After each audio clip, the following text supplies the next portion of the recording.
ईश्वर सब सुखी हो, कोई न हो दुखारी, सब हो निरोग भगवान, धन धान्य के भंडारी। सब भद्र भाव देख सदमार्ग के पथिक हो, दुखिया न कोई होवे, सृष्टि में प्राण धारी।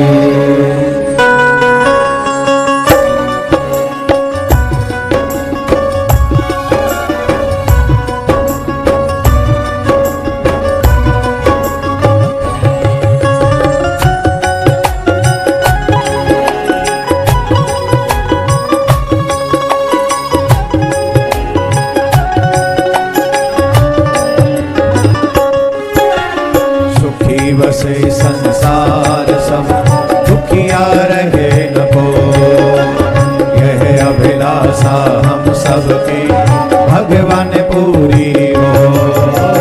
विद्या बुद्धि तेजवन सबके भीतर हो, दूध पुत्र धन धान्य से वंचित रहे न को।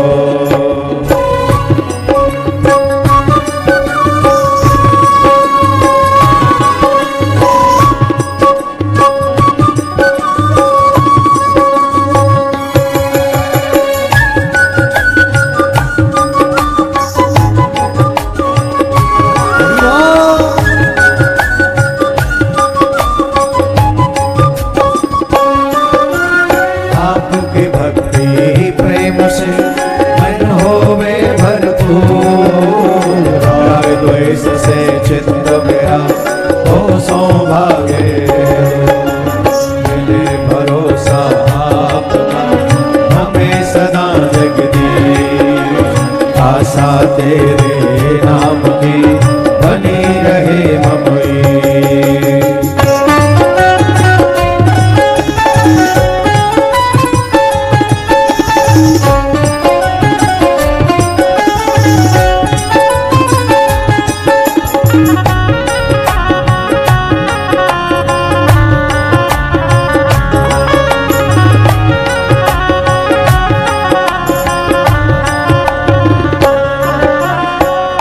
से हमें बचाइए करके दया दया, अपना भक्त बनाए के सबको करो निहार। दिल में दया उदारता, मन में प्रेम अपार, हृदय में धीरे दीनता, हे मेरे करतार। हाथ जोड़ विनती करूं, कृपा निधान, साधु संगत सुख दीजिए, दया धर्म का दान दीजिए, दया धर्म का दान दीजिए, दया धर्म का दान दीजिए, दया धर्म का दान दीजिए, दया धर्म का दान दीजिए, दया धर्म का दान दीजिए, दया धर्म का दान। सर्वप्रथम मेरे परमाराध्य श्री युगल सरकार के चरणों में कोटि कोटि नमन। उनसे प्रार्थना वो अपनी व्यासपीठ ग्रहण करें। उनके उपरांत में परम श्रद्धेय श्री सदगुरुदेव भगवान के चरणों में कोटि कोटि नमन। उनसे प्रार्थना को अपना आशीर्वाद हमें प्रदान करें। स्थान देवता, वास देवता, ग्रामीण देवता, नगर देवता, इन सबको बार बार प्रणाम। ये भी अपना स्थान ग्रहण करें। विद्युत समाज, सभी ब्राह्मण समाज, संत समाज, पधारे हुए सभी भक्तों के हृदय में उपस्थित मेरे सर्वेश्वर भगवान को कोटिशः नमन। प्रयागराज में प्रत्यक्ष अप्रत्यक्ष रूप से देवी देवता ऋषि मुनि जो हैं सबको कोटि कोटि नमन। वो भी अपना स्थान ग्रहण करें।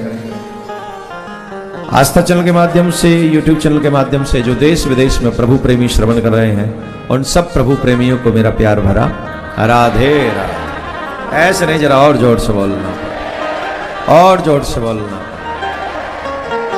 आइए मिलकर भगवान से प्रार्थना करें। आज सप्तम दिवस है। जो भी सनातनियों के जीवन में संकट हो, कष्ट हो, परमात्मा श्री प्रिया कांजू सरकार उन सभी के कष्टों का हरण करें, आपको कष्ट मुक्त करें और आपके घरों में, परिवारों में आनंद की वर्षा करें, वृष्टि करें। आज तिथि अनुसार श्री प्रिया कांजू का प्राकट्य दिवस है, पाटोत्सव है। हम यहीं से बैठे बैठे श्री प्रिया कांजू लाल को कोटि कोटि कोटि कोटि नमन करें उनके श्री चरण कमलों में और प्रार्थना करें कि आपकी कृपा हम सब पर बनी रहे, हम सब पर बनी रहे और हम सब यूं ही आपके गीत गाते रहें, सनातन का ऐसे ही अलख जगाते रहें, ऐसी कृपा आप हमारे ऊपर बनाते रहें। मिलके गाइए। मेरे कष्ट तू मिटा दे, दुनिया बनाने वाले, मेरे कष्ट तू मिटा दे, दुनिया बनाने वाले, मेरे कष्ट तू मिटा दे, दुनिया बनाने वाले, मेरे कष्ट तू मिटा दे, दुनिया बनाने वाले, ये डोर जिंदगी की मेरे श्याम के हवाले, ये डोर जिंदगी की मेरे श्याम के हवाले, ये डोर जिंदगी की मेरे श्याम के हवाले, ये डोर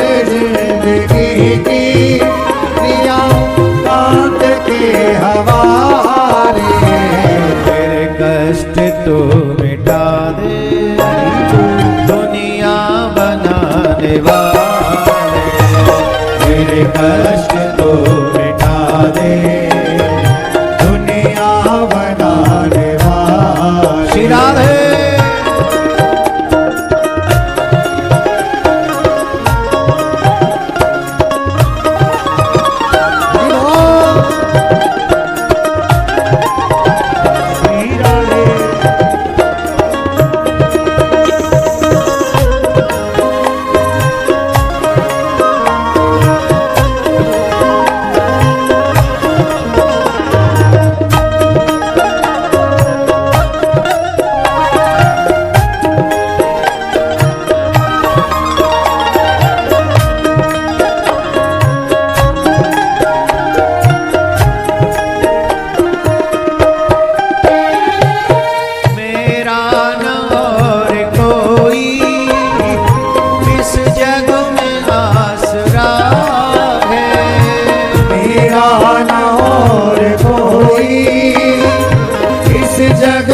आसरा है, मुझको तलाश तेरी नैनों में सावरा है, मुझको तलाश तेरी नैनों में सावरा है, दर्शन की आरज़ू है, दर्शन की आरज़ू है, कौवे चराने वाले, दर्शन की आरज़ू है, कौवे चराने वाले, मेरे कष्ट तो मिटा दे, दुनिया बनाने वाले, मेरे कष्ट तो मिटा दे, दुनिया बनाने वाले।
के खेवैया, आ जाओ माझी बन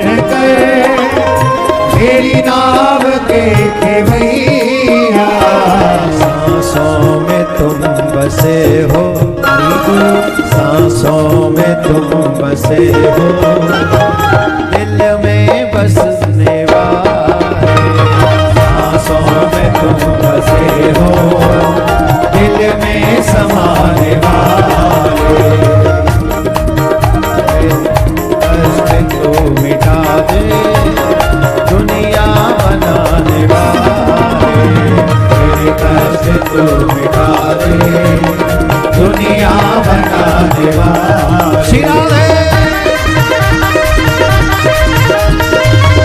प्यारे की जय हो, जय हो।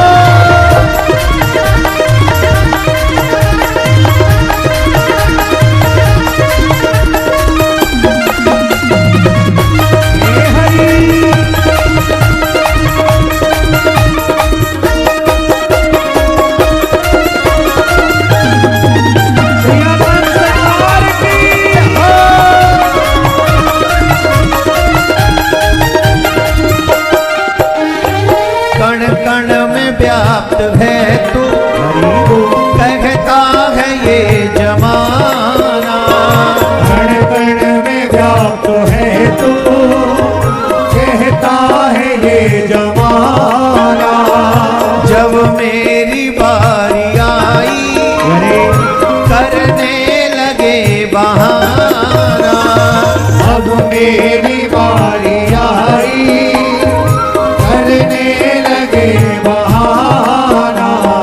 मानूंगा मैं तो जब ही, मानूंगा मैं तो जब ही आके गले लगा, मानूंगा मैं तो जब ही आके गले लगा, मेरे कष्ट तो मिटा दे दुनिया बनाने वाले, मेरे कष्ट तू मिटा दे दुनिया बनाने वाले, मेरे कष्ट तो मिटा दे दुनिया बनाने वाले, मेरे कष्ट तो मिटा दे दुनिया बनाने वाले।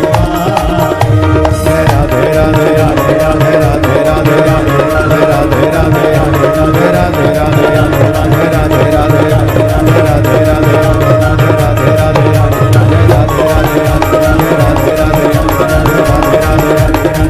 राधे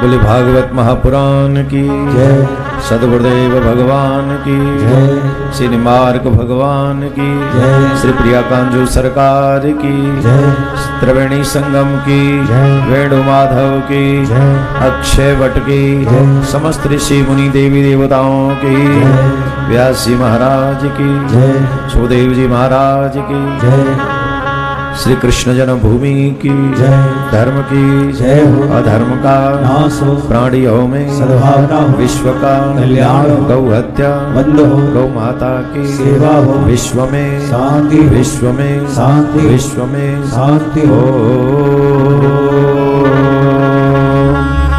शांति शांति शांति। मेरा आग्रह जो लोग खड़े हैं वो पीछे बैठ जाएं। आप बैठेंगे तो आने वाले लोग भी बैठ जाएंगे। और आज कथा सुनने पर 7 दिन की कथा सुनने का लाभ आपको प्राप्त होगा। आज संपूर्ण श्रीमद् भागवत है और कल सनातन धर्म संसद है, जहां धर्माचार्य आचार्य चरण हम सभी को मार्गदर्शन देंगे कि कैसे हमको सनातन पथ पर चलना चाहिए। कल 1 बजे करीब प्रारंभ होगा। पहले 12 बजे हम बोल रहे थे, लेकिन भंडारे वगैरह की व्यवस्था को थोड़ा ध्यान में रखते हुए 1-1:15 बजे ये उत्सव प्रारंभ करेंगे और जब तक ठाकुर जी चाहेंगे तब तक ये उत्सव चलेगा। तो कल का दिन आप लोग थोड़ा जल्दी तैयार होकर समय पर पहुंच जाएं। और अब तो बहुत रस हो गया है कुंभ में, तो इस बात का भी ध्यान रखें, क्योंकि सरकार ने बहुत अच्छे अच्छे इंतजाम सरकार प्रशासन से योगी जी ने किया है, पर उसके बावजूद भी हमें अपनी देखभाल भी स्वयं करनी चाहिए, सावधानी रखनी चाहिए। थोड़ा बहुत सावधान रहेंगे, जहां बहुत ज़्यादा संख्या हो वहां से थोड़ा दूरी पे रहें। ऐसा कुछ आप लोग कल के लिए नहीं कह रहे हैं, जब तक मेला में हैं तब तक आप होइए, क्योंकि यहाँ तो कल जितना भीड़ होगा उतना ही मैसेज अच्छा जाएगा। लेकिन कल के आप मेला में कहीं भी जाएं तो थोड़ा सा इस बात का ध्यान रखें। तो आइए अपने इस क्रम को हम प्रारंभ करें, जो आज श्रीमद् भागवत महापुराण का क्रम है, सप्तम दिवस का क्रम है। भगवान श्री कृष्ण या भगवान श्री राम या भगवान के कोई भी अवतार जब जब पृथ्वी पर होते हैं धर्म की रक्षा के लिए होते हैं। यदा यदा धर्मस्य ग्लानिर्भवति भारतः अभ्युत्थानम् अधर्मस्य तदात्मानं सृजाम्यहम् परित्राणाय साधूनां विनाशाय च दुष्कृतां धर्म संस्थापनार्थाय संभवामि युगे युगे। धर्म की स्थापना के लिए युग युग में भगवान अवतार लेते हैं और भगवान के जन धर्म की रक्षा के लिए समय समय पर आते रहते हैं, चाहे वो ध्रुव जी हों, प्रहलाद जी हों, मीराबाई जी हों, शिवाजी हों, महाराणा प्रताप हों। ये कौन है? ये भगवान के जन हैं। कोई भक्ति के मार्ग पर चलकर, कोई शक्ति के मार्ग पर चलकर, कोई विचारों के मार्ग पर चलकर धर्म की स्थापना समाज में करता है। चाहे बुद्ध भगवान हो, चाहे राजा बलि हो, चाहे राजा हरिश्चंद्र हो, सत्य के पथ पर चलकर नाना प्रकार से धर्म की रक्षा करते हैं। मानव जीवन मिल जाने के बाद सर्वप्रथम तो हम धर्म के पथ पर चलें, ऐसा निश्चय हो। दूसरा, हमारे द्वारा धर्म का हित हो, यह लक्ष्य मन में हो।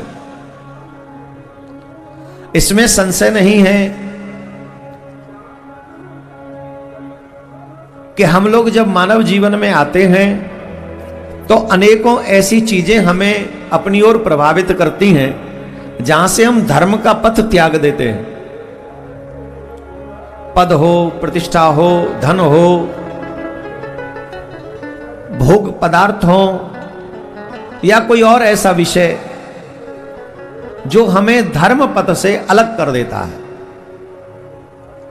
परंतु इन सब चीजों को इग्नोर करते हुए भी जो धर्म पथ पर चलता रहता है वो स्वयं भी अपना हित करता है और समाज का भी हित करता है। हालांकि ये कह सकते हैं ये डगर इतनी सरल भी नहीं है, मुश्किल है, थोड़ी कठिन है, पर जब मुश्किल लगने लगे तब अपने कृष्ण को याद करो, तब अपने गोविंद को याद करो। तब उस स्थिति में गोविंद उस पथ को आपको विचार देकर, किसी को सहयोगी बनाकर आपके पास भेजेगा या आपको विचार भेजेगा, जिसके माध्यम से आप उस कठिनाई से पार हो जाएंगे। तभी होगा धर्मो रक्षति रक्षिता। तब धर्म की रक्षा आप करोगे तो धर्म आपकी रक्षा करेगा। इसीलिए कुंभ में आना चाहिए, इस सत्य को जानने के लिए आना चाहिए। भगवान कभी अपने जन को खाली नहीं छोड़ते। भगवान अपने जन के साथ या तो अपने जन भेजते हैं या स्वयं उनके साथ खड़े होते हैं। एक और बात है, जब भगवान अपने जन भेजते हैं तो आप जैसों की संख्या में दिखाई पड़ता है, और जब भगवान स्वयं आ जाते हैं तो फिर उनको जन दिखाई नहीं पड़ते और ना ही जनार्दन दिखाई पड़ते, पर सुदर्शन चक्र की तरह वो अहर्निश आपके साथ में रहते हैं। जैसे अम्बरीश के साथ में अहर्निश सुदर्शन चक्र रहता है। तो जब आप ये मन से सोच लें कि हमें धर्म पथ पर चलना है, हमें कुछ अच्छा कार्य करना है, तो ठाकुर जी आपकी रक्षा करते हैं, इसमें कोई संशय नहीं। भगवान का भी यही काम है, धर्मो रक्षति, धर्म की रक्षा करना। जितने भी अवतार हुए हैं भगवान के धर्म की रक्षा के लिए हुए हैं। हम और आप सभी जानते हैं, राम जी आए रावण का वध किया, नरसिंह आए हिरण्यकश्यप का वध किया, श्री कृष्ण आए कंस का वध किया, और इतने सारे उदाहरण हम सबके सामने हैं। तो हमें करना क्या चाहिए? हमें भगवान की कथाओं के माध्यम से ज्ञान लेकर, कुंभ में आए हो तो ज्ञान लो, ज्ञान ग्रहण करो, उस ज्ञान को लेकर जीवन में उतारो, और जीवन में उतारकर अपने कल्याण की स्थिति बनाओ और धर्म की रक्षा करने का संकल्प लो। ये जो सनातन बोर्ड की बात हम कर रहे हैं, इसमें ठाकुर जी की पूजा पद्धति पवित्र होगी, और जब पूजा पद्धति पवित्र होगी तो देवालयों में पूजा करते समय देवता ही उस पूजा को स्वीकार करेंगे। ये पौराणिक प्रमाण है, हम अपने मन से नहीं कह रहे। जब पूजा में अव्यवस्था हो जाएगी तो देवताओं में देवत्व तो नहीं रहेगा, वहां उस छवि में देवत्व तो नहीं रहेगा, और जब उनमें देवत्व नहीं रहा तो खाली पत्थर पूजने से तो कुछ होना नहीं, या उसमें कोई और आकर बैठ गया तो उसकी पूजा करने का लाभ क्या हुआ? बस यही स्वार्थ हमारा मन जो है इसको कह रहा है कि अब वो समय है जहां, क्योंकि वातावरण अनुकूल है। चाहे योगी जी हों, धर्म को जानने और मानने वाले हैं, मोदी जी हों, वो भी धर्म को जानने और मानने वाले हैं, बड़े बड़े जो उनके विचारक हैं, सलाहकार हैं, वो भी धर्म को मानने और जानने वाले हैं। तो मर्मज्ञ लोग इस बात को कहते हैं, अच्छे समय में जितना अच्छा हो जाए उतना ही अच्छा कर लेना चाहिए।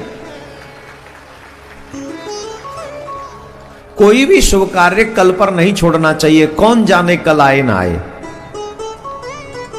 अब हम व्यासपीठ से कह रहे हैं कि योगी जी धर्म को जानते हैं और मानते हैं, ये हम सब देख रहे हैं। वो हर दिन 2 दिन 3 दिन बाद पर कुंभ में आते हैं, ये देखने की सब व्यवस्था ठीक चल रही है कि नहीं। ऑफिसरों से नहीं पूछते, ऑफिसरों से नहीं पूछते, स्वयं आते हैं। और अभी हमें पता चला है कि मोदी जी भी कुंभ में आने वाले हैं। उससे पहले कौन प्रधानमंत्री आता है? तो ये सनातन जगत का झंडा आकाश की बुलंदियों को छू रहा है, क्योंकि ये सनातनी इस जगह पर ऐसे खड़े हैं, विराजमान हैं, पदों पर बैठे हुए हैं। तो अब इस समय भी अगर हम अपने परंपराओं को नहीं बचा पाएंगे तो फिर कब बचा पाएंगे, ये बताइए। अभी और हमको संदेश मिला, आदरणीय श्री गृह मंत्री जी हमारे कल डुबकी लगाएंगे प्रयाग में, संगम में, ये संदेश मिला है हमें। तो जब केंद्र के शासक, प्रदेश के शासक ऐसे हों, अभी कैबिनेट ने पूरा संगम में स्नान किया, और अब अमित शाह जी अगर आकर यहाँ स्नान कर रहे हैं संगम में, कल आएंगे जो मैंने सुना है, अभी पता नहीं, लेकिन तो ऐसा विचार जो सनातन को इतना उन्नति के लिए बढ़ाए आगे, ऐसे लोग जो सनातन को आगे ले जाने में उत्सुक हैं और मानते हैं, रिस्पेक्ट करते हैं सनातन की। मैंने कभी भी उनको सनातन से विमुख जाते हुए नहीं देखा, चाहे वो आदरणीय मोदी जी हों, चाहे वो हमारे अमित शाह जी हों, दोनों। और योगी जी तो खैर संत हैं ही। अमित शाह जी को मैंने आदरणीय गृह मंत्री जी को बिहार जी के मंदिर में देखा है, प्रिया कांजू के मंदिर में कितनी श्रद्धा से उनको देखा है। तो ऐसे धर्म की रिस्पेक्ट करने वाले लोग जब विराजमान हों तो हमको लगता है ये उपयुक्त समय है, वातावरण अनुकूल है मेरे प्यारे। और इस अनुकूल कार्य समय में, वातावरण में ही हमें और अनुकूल कार्य करा लेने चाहिए, जिससे हमारा सनातन का झंडा सदियों सदियों सदियों सदियों तक फहराता रहे। अच्छा बताओ, हमारी बात से कौन कौन सहमत है? ऐसा तो नहीं हमने कह दिया इसलिए हाथ उठा रहे हो। बताओ मोदी जी धर्मात्मा है कि नहीं, योगी जी धर्मात्मा है कि नहीं, अमित शाह जी धर्मात्मा है कि नहीं। तो अब ये त्रिवेणी संगम है तीनों, और हम त्रिवेणी संगम पे बैठ के ही सनातन की सुरक्षा की एक मांग कर रहे हैं और आशा करते हैं ये मांग खाली हाथ नहीं जाएंगे, कुछ न कुछ तो होगा।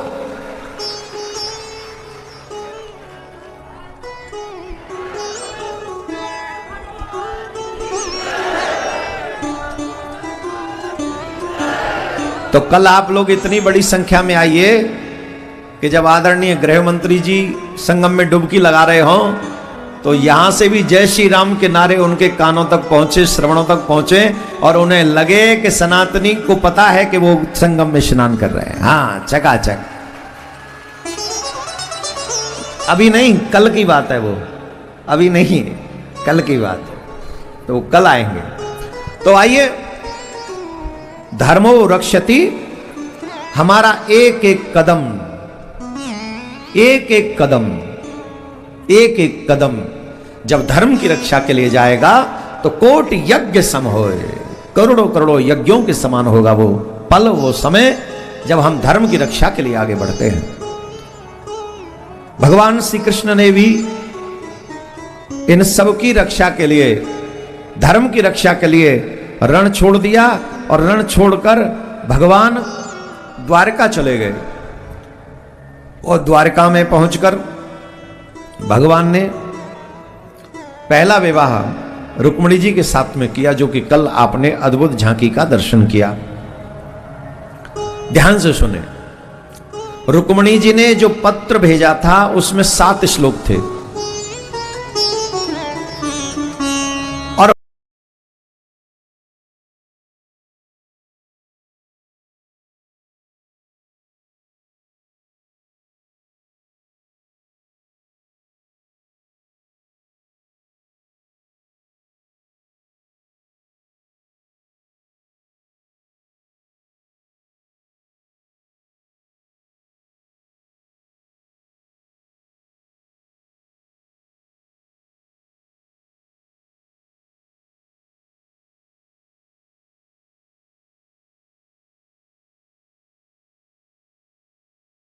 Handsome husband. वैसे तो और कुछ होगा क्योंकि भवन लगा हुआ है, तो अब भवन माने त्रिलोकी में सबसे ज्यादा सुंदर भवन, सुंदर। अब इसको मोस्ट हैंडसम कह दीजिए या one of the most handsome कहना पड़ेगा इसके लिए, और वन ऑफ द भी छोटा रह जाएगा। हमको लगेगा यू आर द ओनली, सिर्फ आप ही हो, इतने सुंदर कोई और है ही नहीं।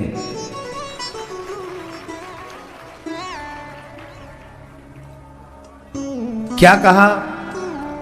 हे भुवन सुंदर, मैंने आपको देखा नहीं है, बस आपकी कथा सुनी है, और कथा सुनी है तभी मैंने निश्चय कर लिया कि मैं आपका वर्ण करूंगी। पॉइंट नोट करिए। रुक्मिणी जी ने कहा मैंने आपको देखा नहीं है, बस आपकी कथा सुनी, और जब सुना कि कथा सुनी है, भगवान रेडी हो गए, चलो अब इनसे मिलने चलते, इनको ले लेते हैं, इनको अपनी गृहिणी बनाते। बोले क्यों? बोले जिसने कथा सुनी है वही मेरे योग्य है। पंडित जी ने कहा था महाराज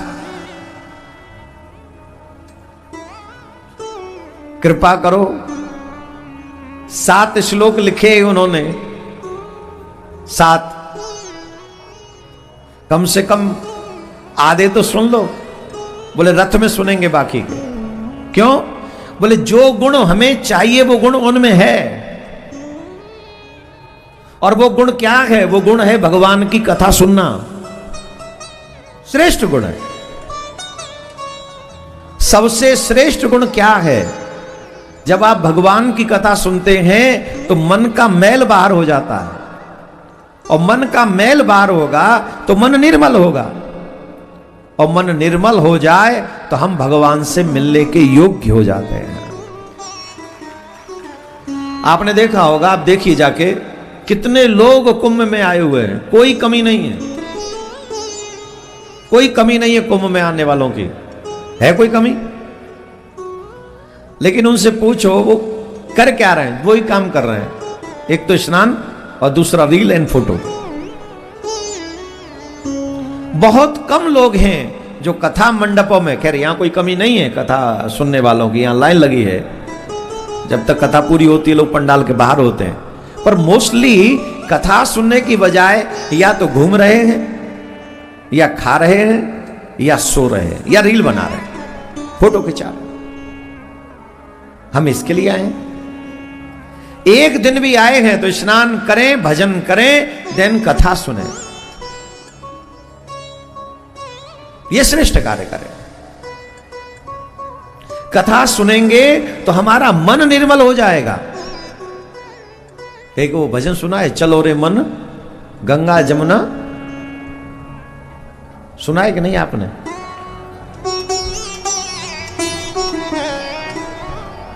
चलो रे मन गंगा जमुना तीर, गंगा जमुना निर्मल धारा, पावन हो तो शरीर, चलो रे मन गंगा जमुना तीर। तो हम त्रिवेणी के संगम पर बैठकर, त्रिवेणी के तट पर बैठकर जब कथा सुनते हैं तो मन में जो असमंजस है, विषमता है, कपट है, वो धीरे धीरे नष्ट हो जाता है, नष्ट होता है। और कथा, हम तो एक बात मानते हैं कि कथा हमको भगवान के योग्य बनाती है। क्या करती है कथा? ये कथा हमें भगवान के लायक बनाती है। और हमको तो कई बार ऐसा लगता है कि दुनिया की हर चीज को छुड़ा देती है जो बाधा हो। हमें लगता है कि हमारा ये छीन लिया, ये छीन लिया, पर कई बार लगता है कि हमें पता ही नहीं था कि उसके छूट जाने में ही हमारा लाभ है, और उसे छुड़ाकर हमें उस राह पर ले जाती है जहां हम अपने प्रियतम से मिल सकें, गोविंद से मिल सकें, भगवान से मिल सकें।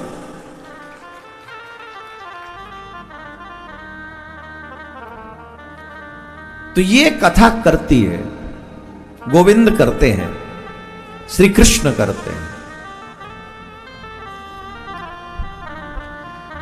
सिर्फ इतना सुना कि मैंने आपकी कथा सुनी है तो भगवान तुरंत तैयार हो गए रुक्मिणी जी के साथ विवाह करने के लिए। और भगवान रथ में सवार होकर बैठकर चले गए और रुक्मिणी जी का हरण किया। मंदिर में गई हुई थी रुक्मिणी जी, और भगवान मंदिर पहुंचे और मंदिर पहुंचकर रुक्मिणी जी को अपने रथ में बैठा कर ले आए। रुक्मी, जो कि रुक्मिणी का भाई था, उसने शिशुपाल को बुला रखा था कि तुमसे ही हम अपनी बहन का विवाह करेंगे, हम अपनी बहन का विवाह तुमसे करेंगे।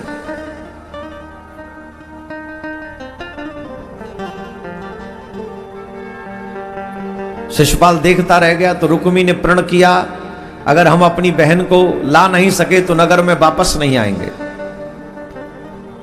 रुक्मी गया भगवान से युद्ध करने के लिए, कहा, अरे ओ छलिया चोर रुक, मेरी बहन का हरण करके ले जा रहा है, अगर इतना ही बलवान है तो युद्ध कर, फिर लेके जाना। भगवान ने रथ रोका, इतने में बलराम जी महाराज आ गए, कहा, कृष्णा बहू को लेके जाओ, हम देखते इस दुष्ट को, हम इस दुष्ट को देख ले। तो शिशुपाल रुक्मी को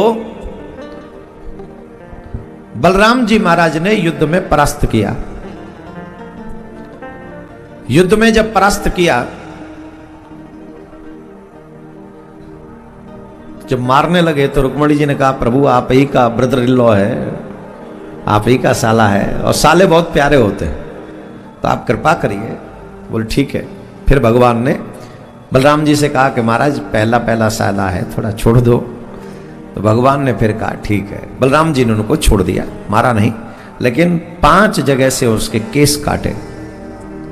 उसी जगह का नाम हो गया भोजकट। तो उसी जगह पर भगवान श्याम सुंदर का पहला विवाह हुआ, वहां नगर बसाया गया एक, और वहां नगर बसाकर वहीं विवाह किया गया श्री कृष्ण का और रुक्मिणी जी का। बोलो राधे राधे। जोर से बोलना पड़ेगा और जोर से बोलना पड़ेगा। अब ऐसे धीरे बोलेंगे तो बात बनेगी नहीं।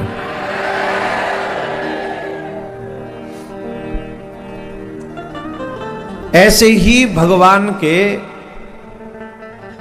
एक एक करके 16,108 विवाह हुए। वैसे एक साथ विवाह हुआ 16,100 विवाह एक साथ हुए, पर आज 26 जनवरी है।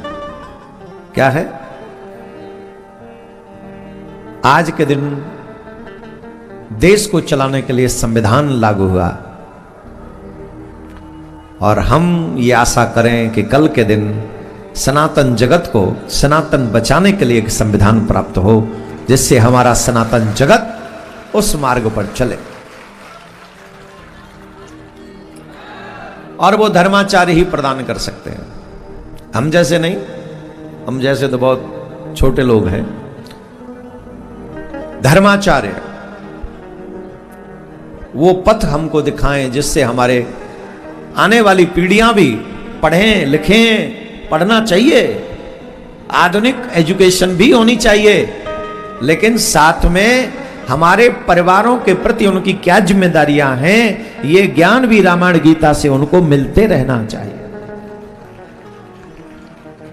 और इस ज्ञान को प्राप्त किए बगैर बात बनेगी नहीं, कोई बात नहीं बनेगी इसमें। ये ज्ञान, इतना ज्ञान तो होना ही चाहिए, और ये ज्ञान हो जाए, इसी के लिए प्रयास किया जा रहा है कि कुछ ऐसा हो जिससे हम धर्म पथ पर आगे बढ़े। हम भगवान से प्रार्थना करते हैं, आप लोग जिस भाव से आ रहे हैं आपका वो भाव पूरा हो। हमसे जितने भी लोग यहां मिलने आ रहे हैं, संत महात्माओं से हम मिलने जा रहे हैं, सबके दर्शन हो रहे हैं, और जो भी लोग आते हैं वो एक ही बात कह रहे हैं कि ये ऐसा होना चाहिए, ऐसा होना चाहिए। जब वक्फ बोर्ड है तो सनातन बोर्ड क्यों नहीं है? जब वक्फ बोर्ड है तो सनातन बोर्ड क्यों नहीं है? ऑलमोस्ट इस बात को सब कह रहे हैं। उसी क्रम को कल बढ़ाएंगे, तो कल 1-1:15 बजे करीब आप सबकी उपस्थिति, उससे पहले ही उपस्थिति, पहले भंडारा इत्यादि आप जीम लो, उससे पहले आपकी उपस्थिति यहां रहे। कौन कौन आने वाला है कल? हाथ उठा के बताइए। और कौन कौन लोगों को बता रहे हैं? बहुत कम लोगों को बता रहे हो आप, हैं? कितने लोगों को बता चुके हो अभी तक? ये संत महात्माओं का बड़ा रोल रहेगा। कल आपकी आबादी देखनी है कितनी है। संतों की जनसंख्या जितनी रहेगी उतना ही सनातन प्रेरित होगा, क्योंकि कल गृहस्थियों की ड्यूटी कम है। सन्यासी, बैरागी, त्यागी, इन महात्मा जो हैं, जो कुंभ में डटे हैं, उनकी जिम्मेदारी ज्यादा है।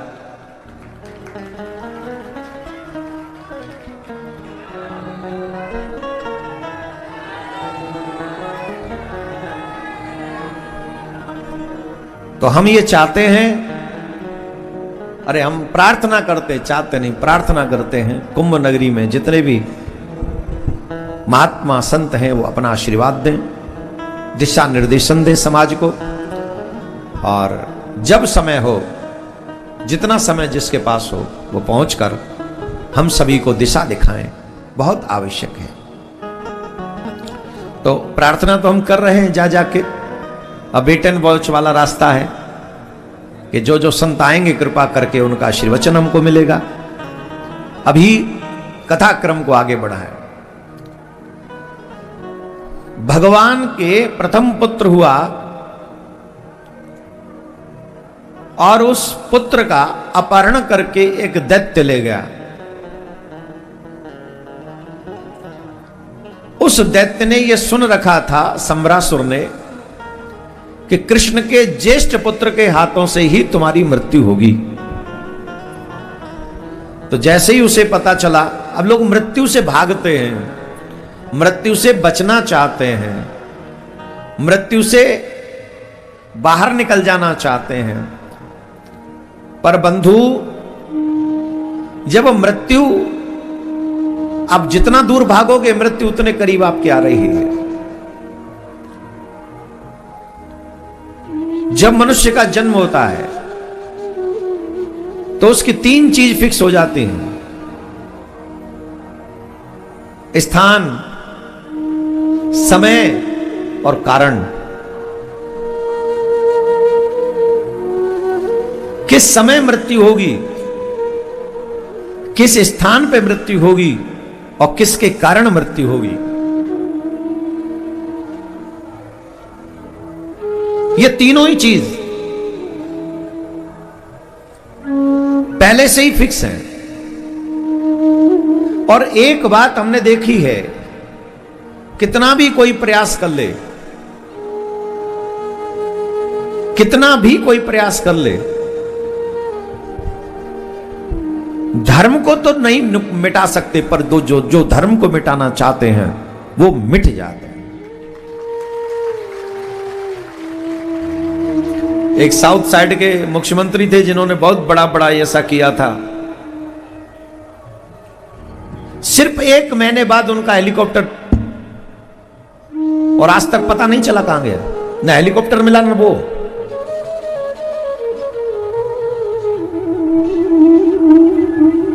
हम लोगों को अपनी अपनी परंपराएं, अपने अपने विचारों पे चलना चाहिए, बजाय किसी को मिटाने के। धर्म को क्यों गाली दे रहे हो आप?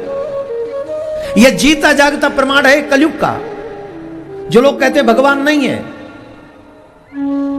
इसी उत्तर प्रदेश में एक नेता ने रामायण जलवाई थी, उसकी बेटी सांसद थी, वो खुद मंत्री था।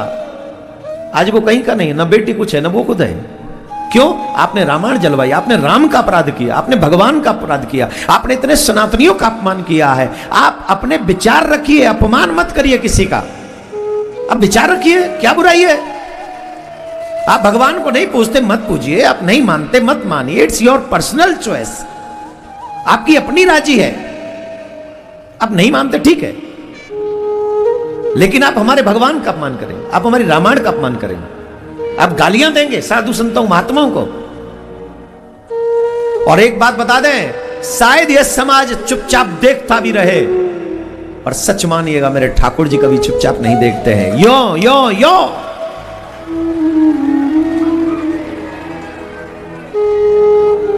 हो सकता है ये समाज देखता रह जाए, और देखा चुप रहते ही हैं। कुछ लोग टीवी पे बोल बाल के सोचते हमने अपना काम कर दिया, लेकिन ठाकुर जी ऐसा नहीं करता है। जब वो सजा देने पे आता है तो उसके आगे कोई पद नहीं रहता, उसके आगे कोई प्रतिष्ठा, कोई धन, कोई वैभव, ऐश्वर्य, तुम कौन हो इससे कोई मतलब नहीं। 1 सेकंड लगता है। आज तक नहीं मिला उस मुख्यमंत्री का हेलीकॉप्टर, खत्म। अच्छा, इससे हमें कोई प्रसन्नता नहीं है, ऐसा ना समझे कि हमें कोई इससे प्रसन्नता है, पर सच यह है, क्यों आप किसी धर्म का अपमान करेंगे? क्यों आप किसी साधु महात्मा को गाली देंगे? क्यों? अरे हमारी संस्कृति तो कहती है, अगर भला किसी का कर न सको तो बुरा किसी का मत करना। पुष्प नहीं बन सकते हो तो कम से कम कांटे बनकर मत रहना, कम से कम कांटे तो मत बनो। और हो सकता है तुम जीवन के जिसके कांटे बन रहे हो वो असमर्थ हो, वो तुमसे कुछ न कह सके। रामायण क्या कहेगी तुमसे? क्या कहेगी रामायण? पर जिसकी रामायण है वो राम जरूर कहेगा तुमसे, छोड़ेगा नहीं। पानी नहीं मिलेगा, ऐसी जगह जाओगे। अरे तुम तो क्या हो? जिस रावण ने राम से शत्रुता की, क्या हुआ था? जवाब दो। रहा न को कुल रोबनी हारा, राम विमुख अस हाल तुम्हारा। कुल में कोई रोने वाला नहीं बचा। इसलिए मैं सनातनी हूं, आप सबसे कह रहा हूं, चाहे कोई कहीं भी है, पहला प्रयास करो दुनिया में हमारा कोई शत्रु ही ना हो। दूसरा प्रयास करो सनातनी तो बिल्कुल भी ना हो। और तीसरा अहम प्रयास ये करो कि मैं कभी किसी वैष्णव साधु भक्त ब्राह्मण से कभी भी उसको अपना शत्रु न समझ लूं, मन से गलती से भी ये मेरा अपराध ना हो जाए, नहीं तो ठाकुर जी हमें छोड़ेगा नहीं। ये भाव बनाकर धर्म की रक्षा पे चलो, फिर देखो तुम्हारी भी उन्नति होगी, तुम्हारे धर्म की भी उन्नति होगी, तुम्हारी उन्नति रुकेगी नहीं, आगे बढ़ेगी। ये रामायण किस लिए पढ़ते हो, भागवत किस लिए पढ़ते हो, सुनते हो? इनमें इतिहास भरा पड़ा है। प्रहलाद जी के पिताजी को कौन बचा सका, बताओ? कोई बचा सका? महाभारत में कौरवों को कौन बचा सका? कोई बचा सका? और ज्यादा मजे तो उन्होंने लिए। जैसे आजकल कहते हैं ना एसी रूम में रहते हैं, उस समय होता था वातानुकूलित कक्ष। वातानुकूलित का मतलब हो गया गर्मी में ठंडा और ठंडी में गर्म। ऐसे कक्षों में वो रहते थे राजा कौरव इत्यादि। एक भी बचा नहीं, कोई नहीं बचा, और मरे भी दुर्गति से।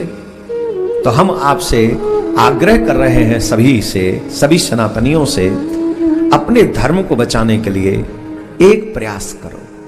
वो प्रयास अटूट प्रयास होना चाहिए और बिना द्वेष भाव के। और भगवान ने अगर हमें सनातनी कहीं जन्म दिया है, चाहे किसी भी वर्ण में दिया है, अगर हमारा मन नहीं है पूजा पाठ करने का तो मत करो, पर कम से कम अपमान मत करो। ये हमारा आग्रह स्वीकार करो, अपना सबसे छोटा बालक समझ के। आपके घर के हम सबसे छोटे बालक हैं, आप चाहे जहां हो। ये हम आपके हित के लिए कह रहे हैं कि कम से कम सम्मान नहीं कर सकते हो तो अपमान मत करो अपने धर्म का, बिल्कुल भी नहीं, बिल्कुल भी नहीं करो। राधे राधे बोलना पड़ेगा, जोर से बोलना पड़ेगा, और जोर से बोलना पड़ेगा।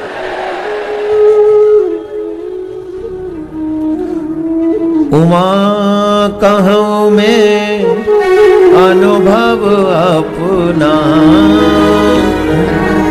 सत हरि भजन जगत सब सपना। हम सत्य सत्य कहते हैं, स्वप्न भजन ही सत्य है, बाकी का सब सपना है। हमारा निवेदन है आप बैठ जाएंगे तो ज्यादा अच्छे लगेंगे, जहां भी जगह मिले आप बैठ जाइए, विराज जाइए। और आज की कथा सुनने से, वो भी मौनी अमावस्या से पहले कथा सुनकर, आज 7 दिन की कथा सुनने का अवसर मिल जाएगा आपको। आज के दिन अभी कथा, क्योंकि आज सप्तम दिवस है भागवत का, तो आज संख्या भी बड़ी हुई है आपकी। यही नहीं, कुंभ में भी संख्या बढ़ रही है। और कल रात से ही आने जाने वाले जो हैं, थोड़ा उनका व्यवस्थाएं और शासन प्रशासन ने टाइट की हैं, तो आप थोड़ा सावधानी से आइए। राधे राधे बोलना पड़ेगा, जोर से बोलना पड़ेगा, और जोर से बोलना पड़ेगा।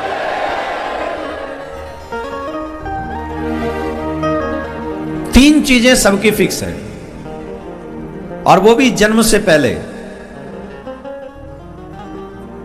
तीनों चीज, समय, कारण और स्थान। जन्म से पहले ही तीनों फिक्स हैं कि मृत्यु कहां होगी, कैसे होगी और कब होगी। एक बहुत सुंदर प्रसंग आता है, कई बार हमने कहा है, आप और एक बार सुन लें, और सुन लें, अच्छा लगेगा। एक बार गरुड़ जी भगवान नारायण के दर्शन करने के लिए जा रहे थे, और जब भगवान के दर्शन करने गरुड़ जी जा रहे थे तो उन्होंने देखा एक कबूतर वहां बैठा है भगवान के द्वार पर और कांप रहा है। भगवान ने पूछा क्यों कांपा? गरुड़ जी ने पूछा क्यों रो रहे हो, क्यों कांप रहे हो, क्या हो गया, ऐसी हालत क्यों बना रखी है? बोले महाराज अभी अभी काल गया है। बोले तो? बोले मुझे देख के मुस्कुराया। तुम्हें देख के मुस्कुराया? बोले हाँ। क्यों? बोले मुझे क्या पता, मुझे तो ऐसा लग रहा है जैसे मेरी मृत्यु आने वाली है। हो सकता है अभी भगवान के दर्शन करने जा रहा है इसलिए कुछ नहीं कहा, पर लौट के छोड़ेगा नहीं। बोले तो चिंता मत करो, चलो हमारे साथ, हम बताते हैं। बैठाला अपनी पीठ पे और बहुत दूर ले गए, बहुत दूर, 7 समुंदर पार एक गुफा में ले गए और गुफा के भीतर बैठाल के आ गए। अच्छा, गरुड़ जी की गति कितनी तेज है, जब तक काल दर्शन करके लौटे तब तक वो 7 समुद्र से लौट आए। और संयोग ऐसा बना कि ये जा रहे थे गरुड़ जी और कलयुग काल जो है वो वापस आ रहा था। तो पूछ लिया कैसे हो आप? बोले हम ठीक हैं। बोले हमको एक बात बताइए। बोले क्या? यहां एक कबूतर बैठा था, उसे देखकर आप मुस्कुराए क्यों? किस लिए मुस्कुराया? बोले नहीं, अब मुस्कुराए सो मुस्कुराए, अब छोड़ो, आपने बड़ा अच्छा किया। बोले हमने अच्छा किया? बोले क्या किया? बोले हमारी समस्या का समाधान आपने कर दिया। बोले क्या? बोले जिस कबूतर को हमने यहां देखा उस कबूतर की एक घड़ी बाद मृत्यु है और इतनी दूर स्थान है कि 7 दिन दौड़े तो नहीं पहुंच सकता। तो हम ये सोच रहे थे कि ये मरेगा कैसे? स्थान तो वहां निश्चित है इसका, पर ये वहां पहुंचेगा कैसे? इतनी गति कहां से आएगी?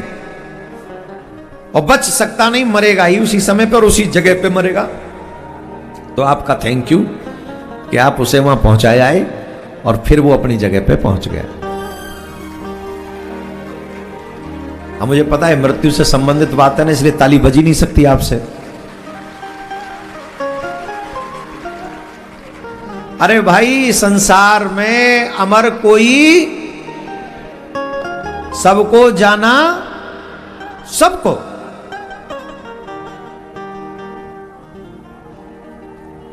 अगर जाना ही है सबको, तीनों चीज जन्म से पहले फिक्स हैं, समय, स्थान और कारण, तो फिर क्या करें?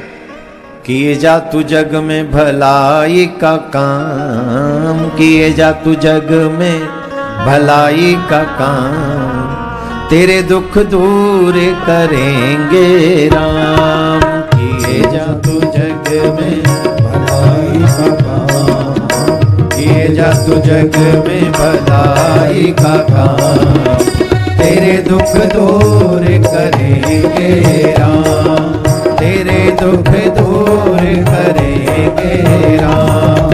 दूसरों का दुखड़ा दूर करने वाले, दूसरों का दुखड़ा दूर करने वाले, तेरे दुख दूर करेंगे राम, तेरे दुख दूर करेंगे राम। किए जा तू जग में भलाई का काम, किए जा तू जग में भलाई का काम, ओ किए जा तू जग में भलाई का काम, किए जा तू जग में भलाई का काम, तेरे दुख दूर करेंगे राम, तेरे दुख दूर करेंगे राम। दूसरों का दुखड़ा दूर करने वाले, दूसरों का दुखड़ा दूर करने वाले, तेरे दुख दूर करेंगे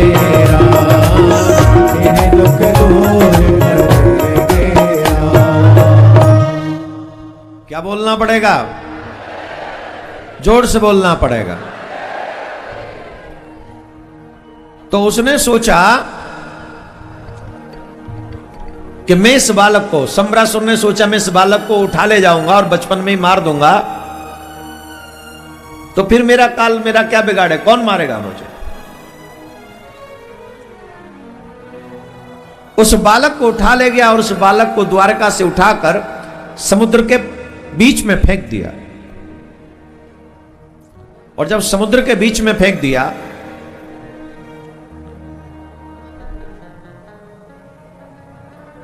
उस बालक को एक विशालकाय मछली ने पूरा ही निगल लिया, पूरा।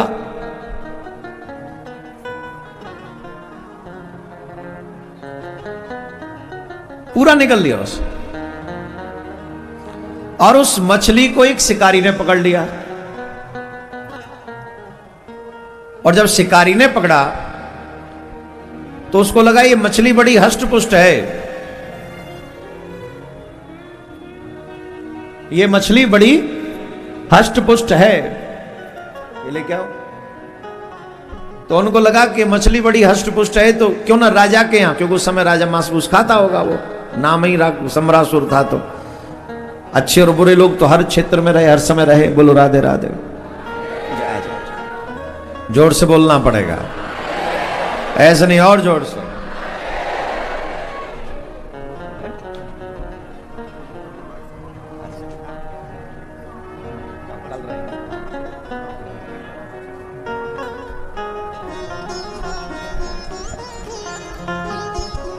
क्या बोलेंगे? ऐसे नहीं, जोर से। तो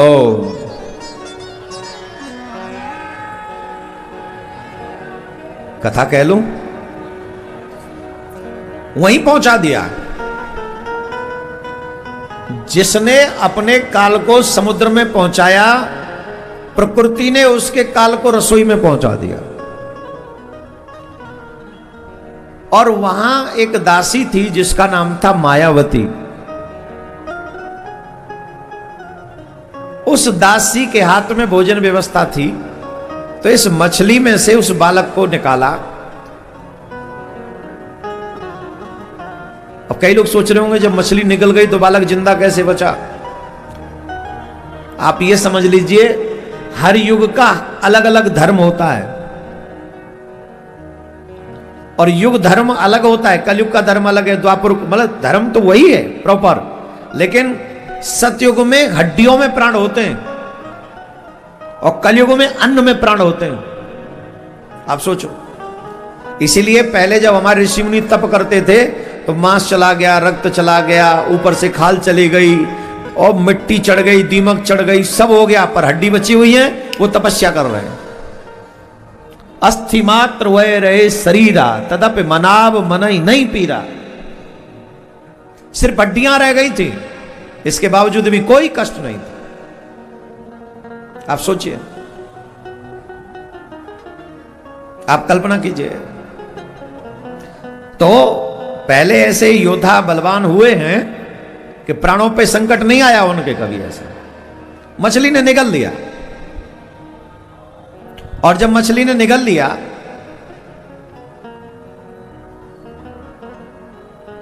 तो वो मायावती ने निकाल लिया बाहर और उस बालक का लालन पालन करने लगी।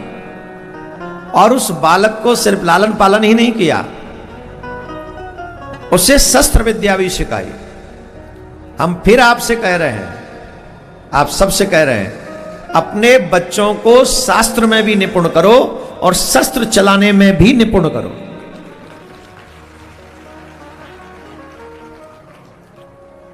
वो लोग बहुत ही कायर हैं जो अपने बच्चों को फूल की तरह पालते हैं। आप फूल की तरह पालोगे, अगर विषम परिस्थितियां आ गई तो आपका बच्चा विषम परिस्थितियों में सर्वाइव नहीं कर पाएगा। कठिन परिस्थितियां देखते ही आपका बालक मजबूर हो जाएगा, क्या तो हार्ट अटैक आ जाए, क्या तो डिप्रेशन में चला जाए, क्या और 4 बीमारी लग जाएंगी। अरे हमारी तुम्हारी तो बात छोड़ो, हम तुम्हें एक कहानी सुनाते हैं। जो सुनते आए हैं उन्हें पता है, जो पहले से ही सुनते आए उन्हें मालूम है। एक सर्कस चलाने वाला था जिसने 5-6 शेर अपने पिंजरे में रखे हुए थे। ये हर माँ बाप को सुननी चाहिए कहानी। जिनके घर में बच्चे हैं उन माँ बाप को यह कहानी सुननी चाहिए। एक सर्कस चलाने वाले के सर्कस में 5-6 शेर थे। वो उनको खिलाता पिलाता रहता था और बहुत दिन हो गए थे उन शेरों को सर्कस में रहते हुए। कुछ समय बाद ऐसी कंडीशन बनी कि सर्कस में लोग कम आने लगे, क्योंकि लोग तो ट्रेंडिंग देखते हैं ना, कहां है ट्रेंडिंग।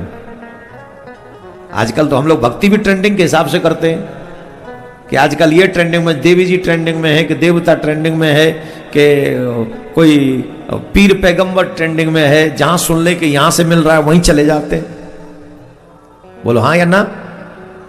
तो ट्रेंडिंग के हिसाब से भक्ति भजन हम लोग करते हैं आजकल, पर शास्त्रीय वेदांत तो ये नहीं है। शास्त्रीय वेदांत तो एकदम अलग है। अपने इष्ट से ही एक है साधे सब सदे, सब साधे सब जाए, सब साधे सब जाए। तो यही शास्त्र कहते हैं और उसका पालन हमको करना चाहिए, पर आज का युग ऐसा है। सर्कस उसका कम हुआ, लोग कम आने लगे, अब उस पर खर्चा उठाना मुश्किल हो गया।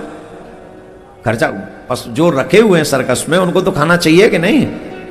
तो उसने सोचा सबसे खतरनाक खर्चा इन शेरों का है, रोज मांस लाओ कहां से लाएं, तो इन शेरों को हम लोग आउट कर देते हैं। वो जंगल में गया और जंगल में जाके उसने वो 5-6 शेर छोड़ दिए, छोड़ के चलाए। अब जंगल में रह रहे, जंगल में रहो जंगल में। 10-15 दिन बाद उस सर्कस में रहने वाले व्यक्ति, सर्कस चलाने वाले को याद आई कि हमको चल के देखना चाहिए कि वो हमारे शेर हैं कैसे। याद आई होगी, जाके देख तो लें। तो जब वो देखने गया तो अद्भुत दृश्य दिखाई पड़ा उसे, विचित्र सा। और वो विचित्र दृश्य ये था, जानते हो क्या? 4 शेर मर चुके थे, छोड़ा था स्वतंत्र रहेंगे, कुछ खा कमाएंगे, स्वतंत्र जिएंगे, छोड़ा इसलिए था कि जाओ। 4 मर गए और 2 मरने की कगार पे पड़े हुए हैं। प्रश्न ये स्थिति बनी कैसे? बोले ये परिस्थिति इसलिए बनी, उसे समझ में आ गई कि इतने दिनों से ये पिंजरे में बंद थे, तो इन्हें आगे फेंकने वाला मांस मिल जाता था किसी के हाथ से, तो हाथ से मांस मिलने की खाने की आदत इनको पड़ गई। अब ये शिकार करना भूल गए थे, अब इन्हें शिकार करना आया नहीं, और इन्होंने अपने खाने के लिए भी शिकार किया नहीं। और सियावर रामचंद्र की जय हो गए, गोविंदाय नमो नमः हो गया। जोर से बोलना पड़ेगा। तो वो मरे कैसे शेर? क्योंकि शिकार करना भूल गए थे। हमारे बच्चे खतरे में हैं, कश्मीर में कैसे काटे गए हम? बांग्लादेश में क्यों काटे जा रहे थे हम? पाकिस्तान में 1% से भी कम रह गए हम, क्यों?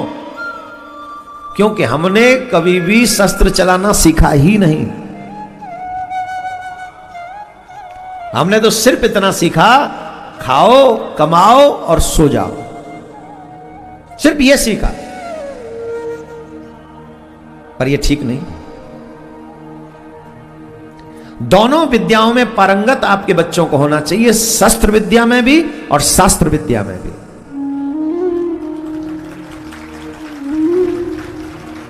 शस्त्र और शास्त्र, कम से कम इतना शस्त्र चलाना जानता हो कि अपने ऊपर संकट आने पर वो अपनी रक्षा कर सके, और इतना शास्त्रों में पारंगत हो कि जीवन में कभी भी गलत रास्ते पे न जाए।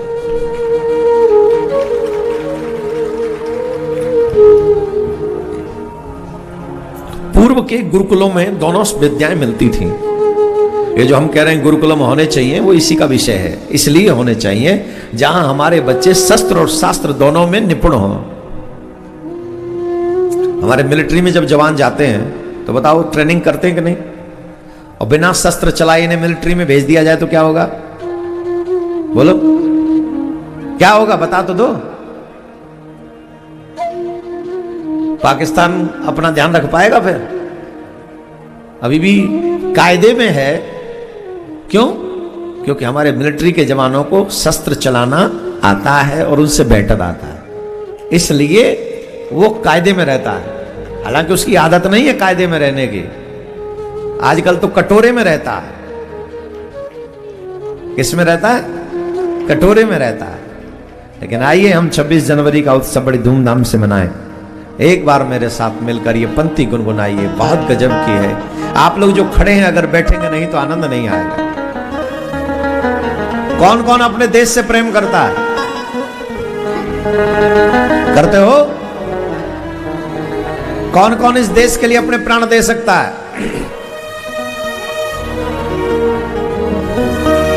तो मिलिट्री को हटा लेते हैं, हम और तुम चलें,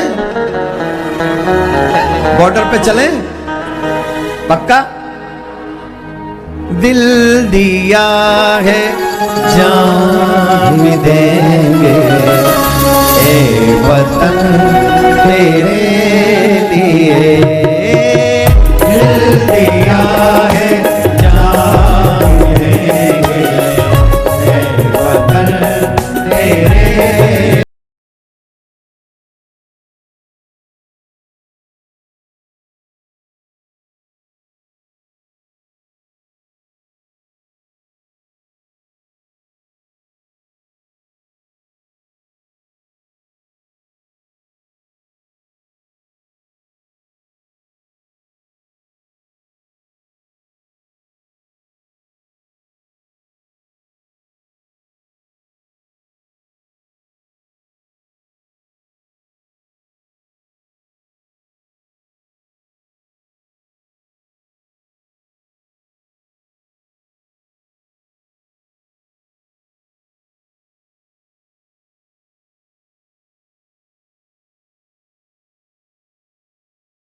जो लोग खड़े हैं ना वो व्यवस्था कर रहे हैं, आप बैठिए।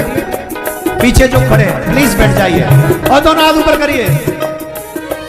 हम जिएंगे और मरेंगे हे वतन तेरे लिए, दिल दिया है जान देंगे हे वतन तेरे लिए, दिल दिया है जान देंगे हे वतन तेरे लिए।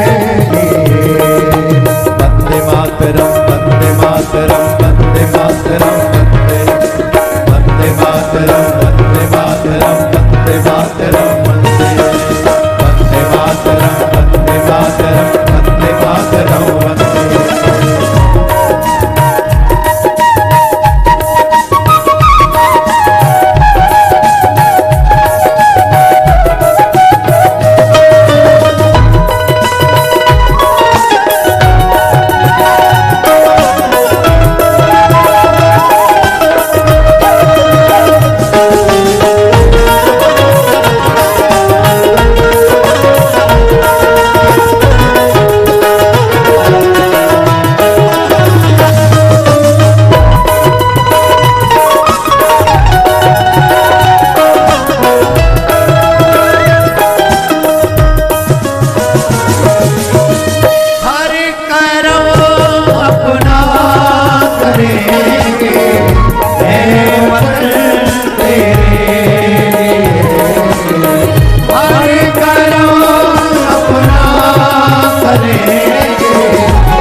दोनों हाथ ऊपर करो। जो पीछे खड़े अगर आप भी बैठ गए तो और भी आनंद आएगा। पीछे तक सभी दोनों हाथ ऊपर करो। दिल दिया है जान भी देंगे ए वतन तेरे लिए, दिल दिया है जान देंगे ए वतन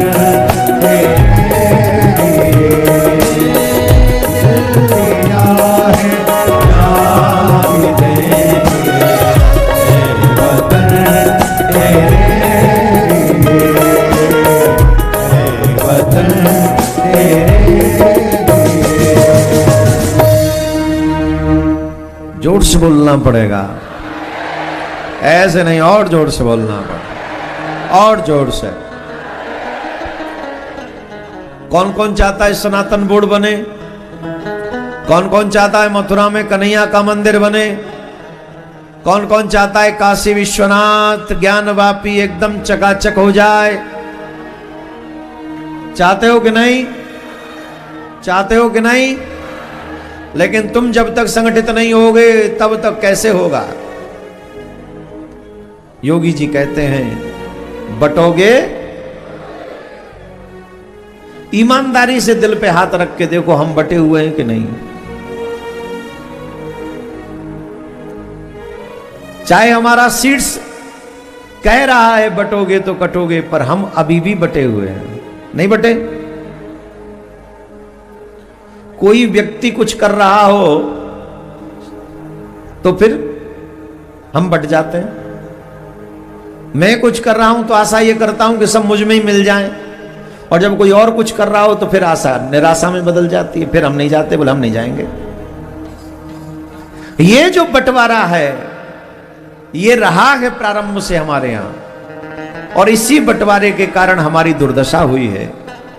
सनातन की रक्षा हम सबको मिलके एक स्वर में करनी पड़ेगी। जो लोग खड़े ना भी पीछे, प्लीज आप लोग बैठ जाइए, कार्यकर्ता पीछे उन सबको बैठा लिया हाथ जोड़ के। आज और कल आपको वो धैर्य दिखाना है, जो भी आपको देखे कहे कि धर्म हो तो सनातन जैसा। आपको अपने धर्म का स्वरूप भी बताना है, कोई हड़बड़ी नहीं करनी। नो हड़बड़ी नो गड़बड़ी। तो जितने भी कार्यकर्ता हैं सबको वहीं बैठाल दें आराम से। और आप लोग भी देखो, मैं लेफ्ट साइड में, आप लोग बैठ जाएंगे तो और थोड़ा पीछे होके बैठ जाएंगे तो अच्छा लगेगा। तो उस सम्रासुर के भोजन के पास जब वो मछली पहुंच गई, मायावती ने उस बच्चे को निकाला और निकाल कर उस बच्चे को शस्त्र और शास्त्र दोनों का स्वाध्याय कराया। जब वो बालक बड़ा होने लगा तो मायावती का भाव बदलने लगा, उसके हाव भाव थोड़े चेंज हुए। तो उस बालक ने कहा, देवी ये ठीक नहीं है, आपने मुझे एक बच्चे की तरह पाला है, आप मेरे मां के समान हैं, फिर आप मेरे से ऐसा हाव भाव रखती हैं, ठीक नहीं। तब मायावती ने कहा, देवता आप हमें समझे नहीं, आप भगवान श्री कृष्ण से युद्ध करने के लिए चले गए थे, जिसके कारण आपकी यह दुर्दशा हुई। अगर आप भगवान श्री कृष्ण से युद्ध नहीं करते तो आपकी यह दुर्दशा नहीं होती। यह बालक साधारण नहीं है, यह कामदेव है। महाराज के समय भगवान से युद्ध करने के लिए गया था और भगवान श्री कृष्ण से युद्ध किया तो भगवान ने इसे समाप्त कर दिया। और रति जब जो कामदेव की पत्नी है वो रोने लगी, हे नाथ ये क्या हो गया, हे नाथ ये क्या हो गया, हे नाथ ये क्या हो गया। तो भगवान के चरण पकड़ लिए, हे प्रभु मेरा क्या होगा, मेरा क्या होगा। तब मेरे प्रभु ने कहा कि तुम चिंता मत करो, बिल्कुल भी चिंता मत करो। ये जब मैं द्वारका जाऊंगा तो ये द्वारका में मेरा पुत्र बनेगा और तब ये तुम्हें पति के रूप में प्राप्त होगा। वही रति मायावती बनी है उस सम्रासुर के यहां, दासी बनकर, इसलिए जिससे और व्यवस्थाएं हो सके। और कामदेव ही पुत्र बन के आए भगवान श्री कृष्ण के, जिनका नाम है अनिरुद्ध। ये भगवान के पुत्र हैं, श्री कृष्ण के पुत्र हैं। तो बोले अब क्या करना है, बोले शस्त्र तो आपको आते ही हैं, विद्या आपने सीखी ली है, चलाइए उन शस्त्रों का प्रयोग करिए, इससे दुष्ट मर जाएगा। अनिरुद्ध ने शस्त्र विद्या में निपुण हो गए थे तो उस दुष्ट सम्रासुर का वध किया। और सम्रासुर का वध करने के बाद दोनों पति पत्नी द्वारका पहुंचे। और जब द्वारका पहुंचे तो सबने बड़ा हर्षोल्लास के साथ उनका स्वागत किया। बेटे के साथ साथ बहू भी आ गई, इससे अच्छा और क्या हो सकता है। बोलो द्वारका नाथ की जय, द्वारकाधीश की जय। ऐसी सुंदर कथा भवन सुंदर सी द्वारका नाथ की है। और एक अद्भुत प्रसंग आप सुनिए। वैसे भगवान के 16,108 विवाह हुए और 16,108 विवाहों में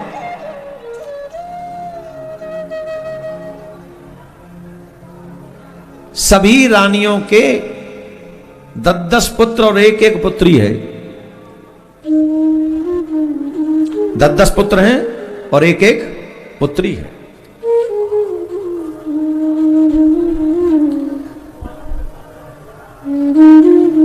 टोटल संतान है भगवान की 1,77,188। कितनी? जोर से बोलो। 1,00,000 और हमारी कितनी संतान है बताओ? कितनी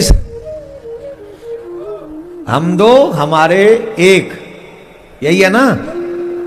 इससे ज्यादा सिस्टम तो नहीं है। दो होंगे ज्यादा ज्यादा, 3। लेकिन हमारा निवेदन है सनातनियों, देश की जिम्मेदारी भी हमारे ऊपर है। अच्छा एक बात सोचो, हम लोग, कई लोग कहते हैं हम लोग ये ऐसे ऐसे ऐसे नहीं। अगर मानव नहीं होंगे तो पृथ्वी कैसी होगी? और मानव भी सनातनी नहीं हुए तो पृथ्वी कैसी होगी? आप सोचो,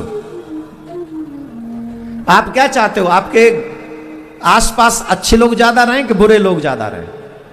जोर से बोलो, जोर से बोलो। सनातनियों का जो गुण है, जियो, और ये गुण अच्छा है कि बुरा है? अब देखो धीरे बोल रहे हो। जियो और ये गुण अच्छा है कि बुरा है? बागी का तो सबका गुण एक ही है, हम रहेंगे, बागी सबको मार दो, यही है ना? हम गलत कह रहे हैं तो बताओ। और इसी से सनातन की लड़ाई है। हम तो कहते तुम भी रहो, हम भी रहने, हमारी बेटी के 36 टुकड़े तुम कर दो, और उसके बाद हमसे आशा करो कि हम भाईचारा निभाएं। तो भैया देखो, ऐसे पागल कहीं और मिलेंगे, भारत में ऐसे पागल नहीं है, बिल्कुल भी नहीं है, और पागल बनना भी नहीं चाहिए। बिल्कुल भी ऐसा पागल नहीं बनना चाहिए। तो आप सबसे एक निवेदन है, सनातनी अच्छी मानवता के साथ जीते हैं, इसलिए हमारी संख्या अधिक होनी चाहिए, ज्यादा से ज्यादा होनी चाहिए। अब हम ये तो नहीं कह सकते, नहीं तो टीवी चैनल वाले उसे ब्रेकिंग न्यूज में डाल देते हैं, ये देखो भड़का रहे महाराज। अरे भड़का नहीं रहे, भारत को बचा रहे हैं महाराज। ये जितने भी महाराज लोग बचे हुए हैं ना, जो लगे हुए हैं, ये सिर्फ भारत को बचाने का प्रयास कर रहे हैं। एक टीवी चैनल पे हमसे पूछ लिया, हमसे कहते हो 4 बालक होने चाहिए आपके, 4 होने चाहिए, 4 होने चाहिए, आपके खुद के कितने हैं? हमने कहा हम जितना कहते हैं उतने हैं हम पे। और अगर हमसे पूछोगे तो हमारे बच्चों की तो कोई गिनती इसलिए नहीं है क्योंकि लाखों करोड़ों हमारे शिष्य हैं, वो भी पुत्रवती ही होते हैं।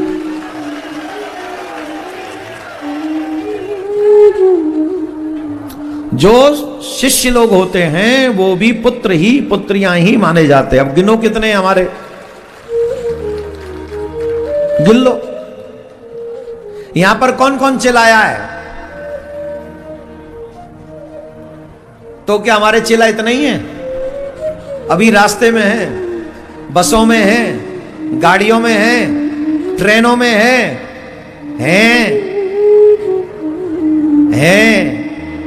बहुत हैं, आ रहे हैं, सच्ची में आ रहे हैं, रास्ते में। तो आप किस सीमा में बांधोगे? आपसे एक निवेदन है, हम दो हमारे 2 नहीं होने चाहिए, हम 2 हमारे 4-5 होने चाहिए यार। इसको हंसी में मत डालना। एक बेटा होता है, भगवान न करे कोई उल्टी सीधी हरकत हो जाए, कितनी बीमारियां हैं, कितनी समस्याएं हैं, कितनी परेशानियां हैं, कितनी प्रॉब्लम्स हैं। और भगवान न करे कोई ऐसा कुछ घटना घट जाए, फिर क्या होगा? इसलिए बाल गोपाल 2, 3, 4 होने चाहिए, और उनमें से एक तो सच्चा सनातनी, एक हो माला वाला और एक हो भाला वाला।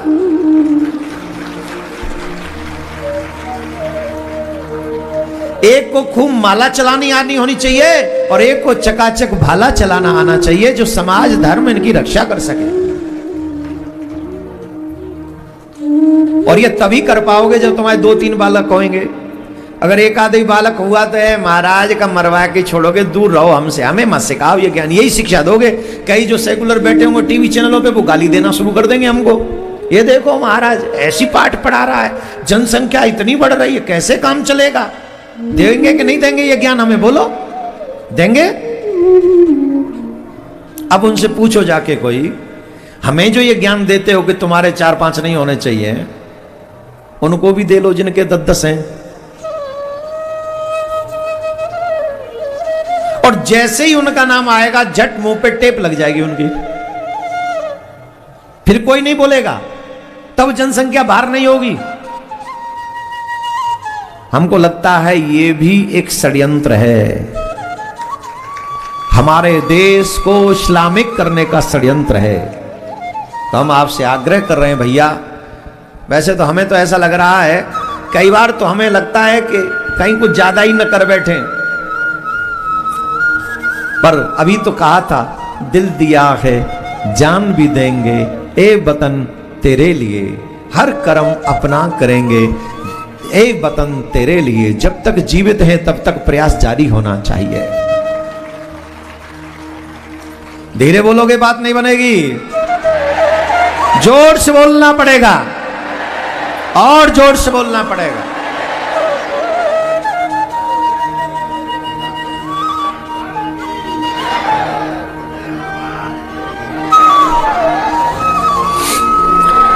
चलिए,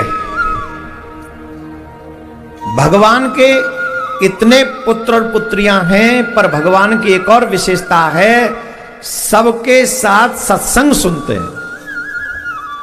ये पॉइंट नोट करो। हम बच्चे तो हमारे हैं, लेकिन धर्मपरायण बच्चे नहीं हैं, और मां बाप बनाना भी नहीं चाहते। मां बाप उन्हें धर्मपरायण नहीं बनाना चाहते, तो मां बाप क्या चाहते हैं? मां बाप चाहते हैं कि हमारा बेटा पैसे कमाने के लायक बन जाए। क्या बन जाए? जोर से बोलो। पैसे कमाने, कुछ भी कमाए, पैसा कमाना चाहिए मेरा बच्चा, बेटा हो या बेटी। अब तो बेटियों की भी कमाई खाते हैं हम लोग।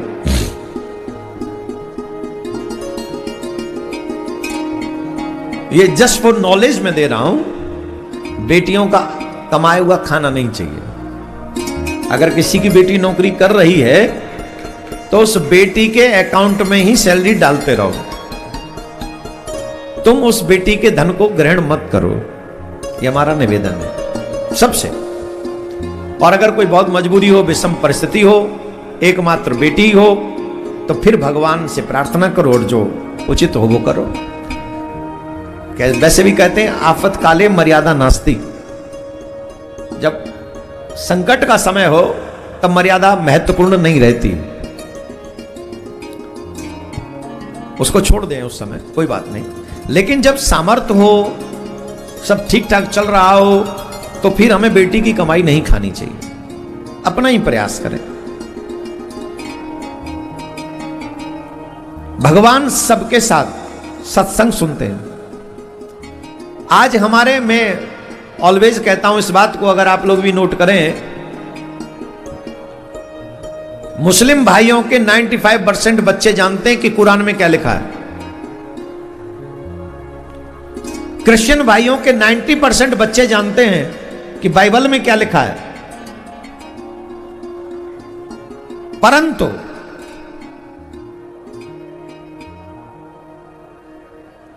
हिंदुओं के 99% बच्चे नहीं जानते कि रामायण में क्या लिखा है, गीता में क्या लिखा है, भागवत में क्या लिखा है। वो 99% नहीं जानते ही नहीं।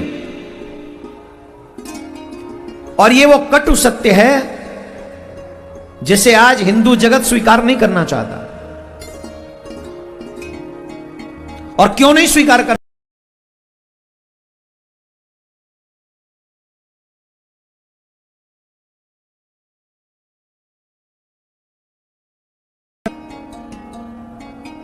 हम फिर स्वार्थ के अनुसार धर्म की विवेचना करते हैं।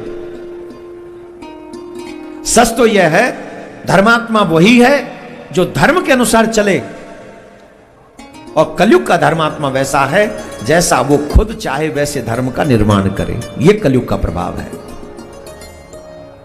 तो हम स्कूलों में तो रामायण नहीं पढ़ा रहे, गीता नहीं पढ़ा रहे, और वो मदरसों में अपने बच्चों को कुरान पढ़ा रहे हैं। वो इंग्लिश मीडियम स्कूलों में जो आपके बच्चे जाते हैं, वहां पर जीसस के विषय में पढ़ाते हैं। पूछो अपने बच्चों से।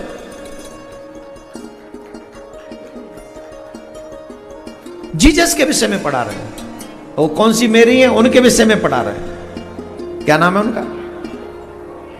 जो भी, मेरे को नाम नहीं आता, मैं किसी की भावना को ठेस नहीं पहुंचाता। उनके विषय में वो बता रहे हैं। और हमारे राम जी के विषय में कोई पाठ नहीं, हमारे कृष्ण जी के विषय में कोई पाठ नहीं, सावित्री के विषय में कोई पाठ नहीं, सीता जी के विषय में कोई पाठ नहीं।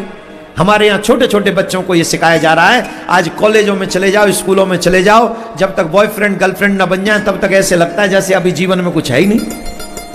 और जो आध्यात्मिक तरीके से अपना जीवन जीते हैं उनको तो पागल कहते हैं। ये कहते बहनजी टाइप हो, ये बोलते उन्हें। इतना उन्हें टीचर्स कहते तिलक क्यों लगाते हो, कलावा क्यों बांधते हो? अरे राम राम राम, ये हम भारत में रह रहे हैं कि इंग्लैंड में रह रहे हैं? हम इंग्लैंड में रह रहे हैं। भारत इसलिए महान है क्योंकि भारत का कल्चर महान है, भारत की संस्कृति महान है। और अगर हम और आप अपने धर्म पर विश्वास नहीं करेंगे, बिलीव नहीं करेंगे, उसे हमारे बच्चों तक नहीं पहुंचाएंगे, तो हम बहुत कुछ खो देंगे। जो तो खो तो दिया ही है। अगर मेरी बात का बुरा लगे तो एक बार देख लो कि 76 सालों में हमने पाया क्या है। सर्च करो, थिंक करो, क्या खोया है, क्या पाया है, जरा सोचो। और खोया हमने इसलिए ज्यादा है क्योंकि हमने अपने संस्कृति को छोड़ा है धीरे धीरे करके। माथे से तिलक हटाया, रामायण गीता का पाठ हटाया, मंदिर जाना हटाया। आजकल बच्चे मंदिरों में हम लोग लेके नहीं जाते। और न जाने क्या क्या व्यवस्थाएं ऐसी हैं जिनको हमने गड़बड़ कर दिया है, जिसके कारण हमारे घरों में अब शांति नहीं रही, अशांति आ गई। तो हमारे आग्रह को कल कौन कौन आने वाला है? धर्म संसद के लिए कौन कौन आया है? भाई देखो, ये सारे लोग कल धर्म संसद के लिए बैठे हैं। और ये तो अभी झांकी है, असली जलवा बाकी है। ये तो अभी असली जलवा कल होगा, सनातन का जलवा। याद किया उसके बाद? हाँ, यही ठीक, यही सही था। राम मंदिर तो झांकी है, काशी मथुरा ये चकाचक। तो कल 1-1:15 बजे से पहले पहले आप अपना स्थान ग्रहण कर लें। भंडारा करने के बाद, पहले ये क्रम 12 बजे था, अब थोड़ा सा आपके भंडारे का ध्यान रखते हुए थोड़ा विलंब करेंगे, थोड़ा सा, ज्यादा नहीं, जिससे आप भोजन करके चक बैठो। फिर कम ही करना। हाँ, अरे दद्दा भी कथा बाकी है। तुम्हें क्या लगा कथा पूरी हो गई? और जो पीछे कार्यकर्ता हैं वो आराम से सबको बैठा दें प्लीज। सबको कहो बैठ जाओ। कहां थे हम? भगवान सुबह स्नान करते हैं, ध्यान करते हैं, विद्वान ब्राह्मणों को बुलाते हैं और विद्वान ब्राह्मणों से पुराणों की कथा सुनते हैं। यही गुण प्रत्येक सनातनी के घर में होना चाहिए। जो स्कूलों में ज्ञान नहीं मिलता, विद्यालयों में ज्ञान नहीं मिलता, वो ज्ञान माता पिता को अपने बच्चे को देना चाहिए। रामायण की कथा सुनाते रहो थोड़ा थोड़ा। अब जो कथाएं तुम सुनते हो, जो तुम्हें पतांग है, वैसी सुंदर सुंदर कथाएं अपने बच्चों को अवश्य सुनाओ। सुनानी चाहिए, अवश्य सुनानी चाहिए। आप सुनाएंगे तो ये बात और भी अच्छे तरीके से आपके, और बचपन में समझाएंगे। बचपन में सत्संग सुनने का बहुत बड़ा लाभ है। जीवन भर फॉलो करता है बच्चा, और जितना जीवन भर फॉलो करेगा उतना ही सत्कर्मी, सतनिष्ठ, धर्मनिष्ठ बनता चला जाएगा आपका बच्चा। बचपन से ही आपको अपने बालक को धर्म के विषय में समझाना है, पढ़ाना है, बताना है, आगे बढ़ाना है। बोलो राधे राधे। अब देखो इतने धीरे बोल रहे हो तो कैसे बात बने? और जोर से बोलो।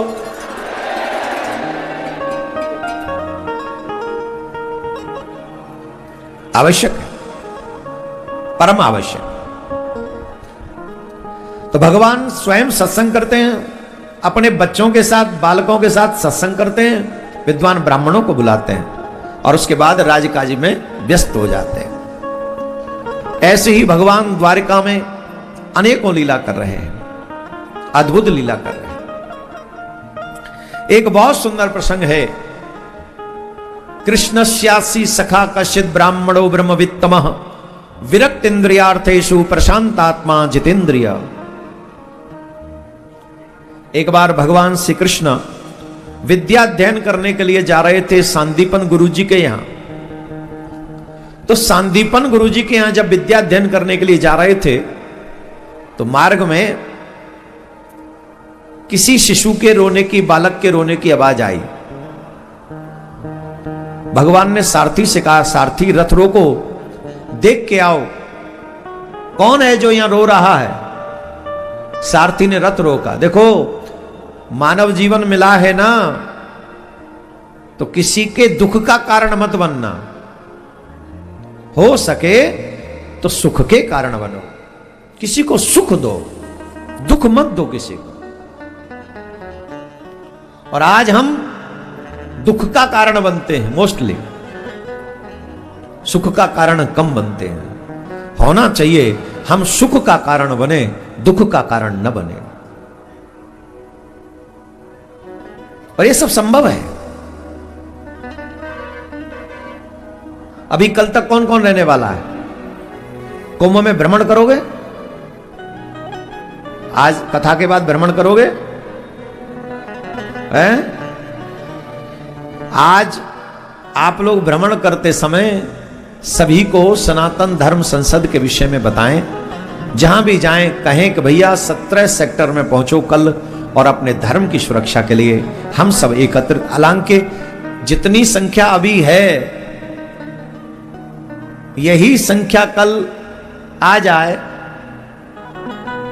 तो भी पर्याप्त है, पर यह उतनी पर्याप्त नहीं है जितनी सनातन धर्म की रक्षा के लिए संख्या चाहिए।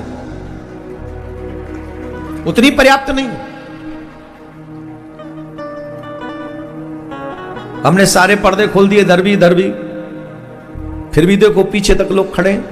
अच्छा, हमें पता ही है आज वो लोग भी पहुंच गए जिन्हें कल इन्वॉल्व होना है। ये अच्छी बात है, पर और भी आवश्यकता है आपकी। जितनी संख्या आ जाए, मन लालची होता जा रहा है कि जितना आ जाएंगे उतना ही सनातनी संयुक्त दिखेंगे। बाकी भगवान जाने, भगवान पे छोड़ देते हैं। कुछ काम वो भी तो करे। हम तो मनुष्य ही तो हैं, कर्म ही तो कर सकते हैं। आगे काम भगवान स्वयं करते हैं। अगर हमारे हाथ में हो तो हम तो कल ही आपको बना के दे दें, ये लो पकड़ो। लेकिन कुछ आपके भी हाथों में है, कुछ परमात्मा के। आज माला करिएगा कल के लिए, जितने भी चेला आए हैं संगम के तट पर बैठकर, यहीं ये संगम का ही तट है समझो, यहां बैठकर माला कीजिएगा कि कल कोई विघ्न न पड़े और इतना सुंदर सुंदर मैसेज भारत की सनातन परंपरा के लिए जाए पूरे विश्व में, जिससे हम सब अपने सनातन को बचाने में सफल हो जाएं, कारगर हो जाएं।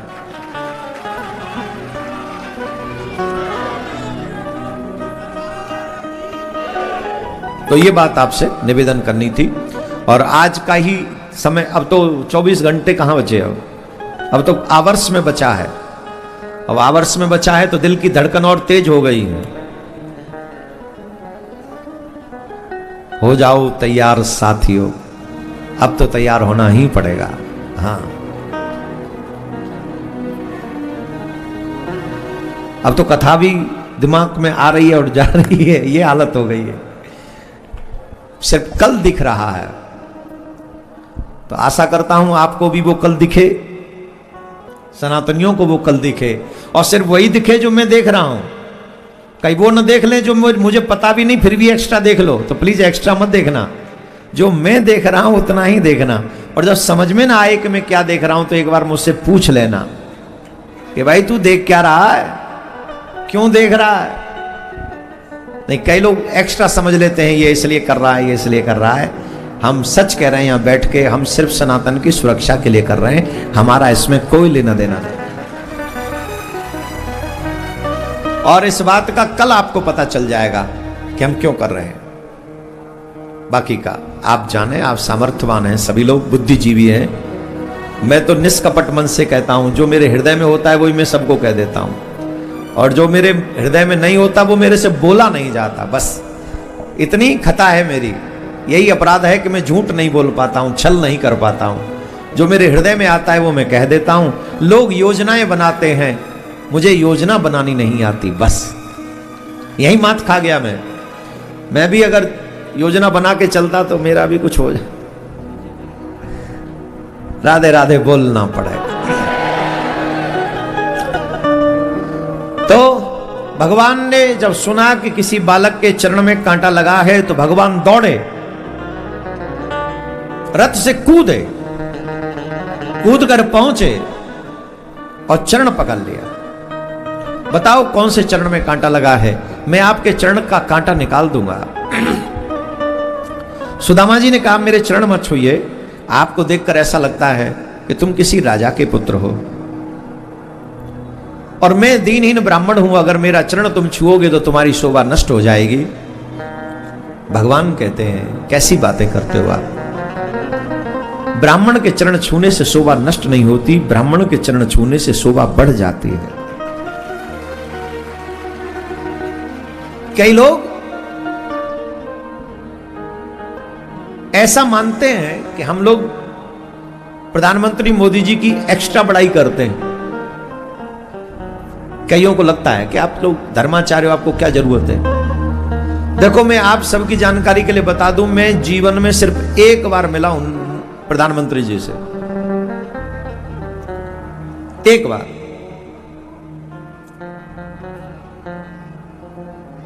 और जब मैं मिला मैं तो सिर्फ कथाकार ही था, और तो आज भी कथाकार ही हूं, और तो कुछ हूं नहीं। वो प्रधानमंत्री बन चुके थे, और जब मैं उनके रूम में एंटर किया तो वो अपनी कुर्सी से खड़े हुए मेरे पास आए।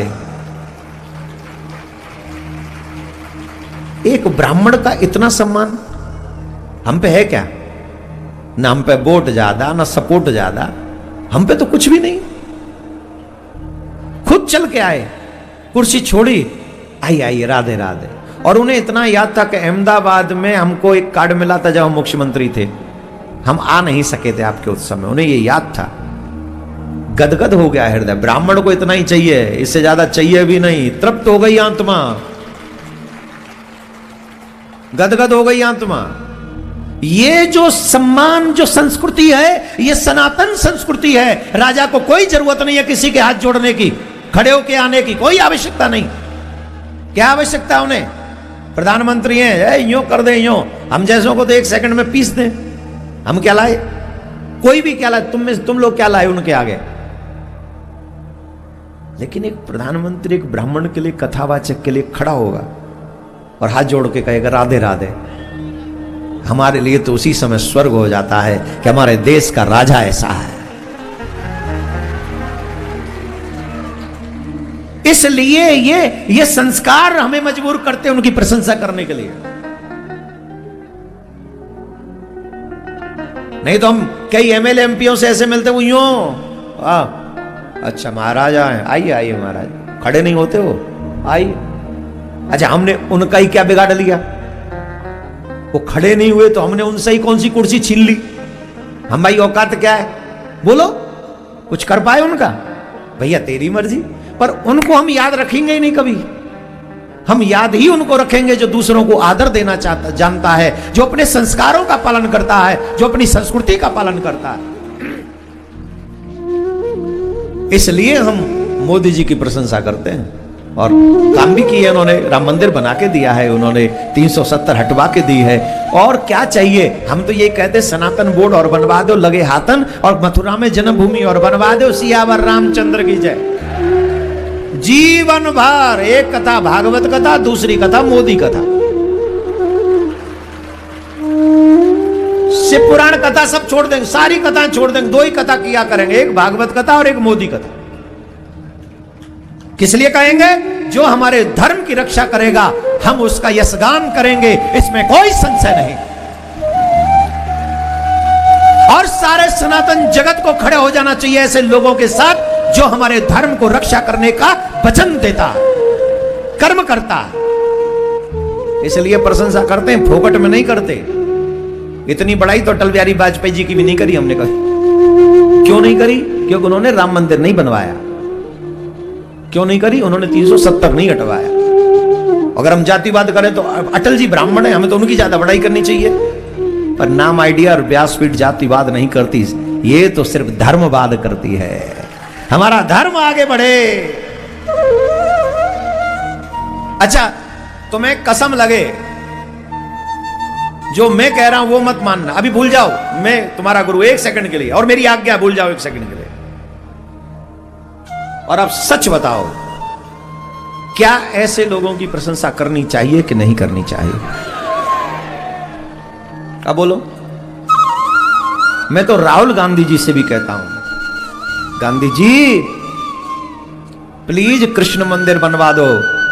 हम जैसे सत्यनारायण की कथा 1 घंटा में हो जाती है, वैसे राहुल गांधी जी की भी कथा कर लिया करेंगे। बस कृष्ण भूमि बनवाओ तो सही।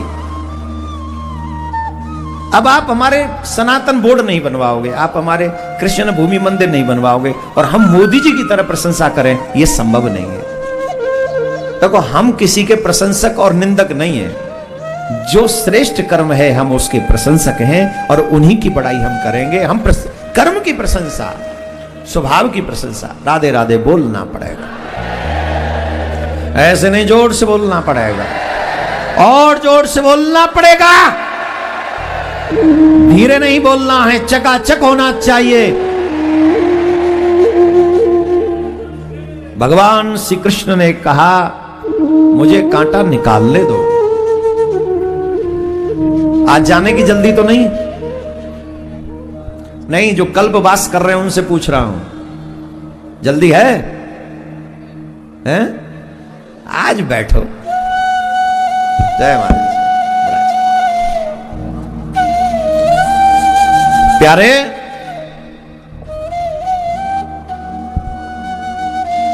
सुदामा जी के चरण से कांटा निकाला, और भगवान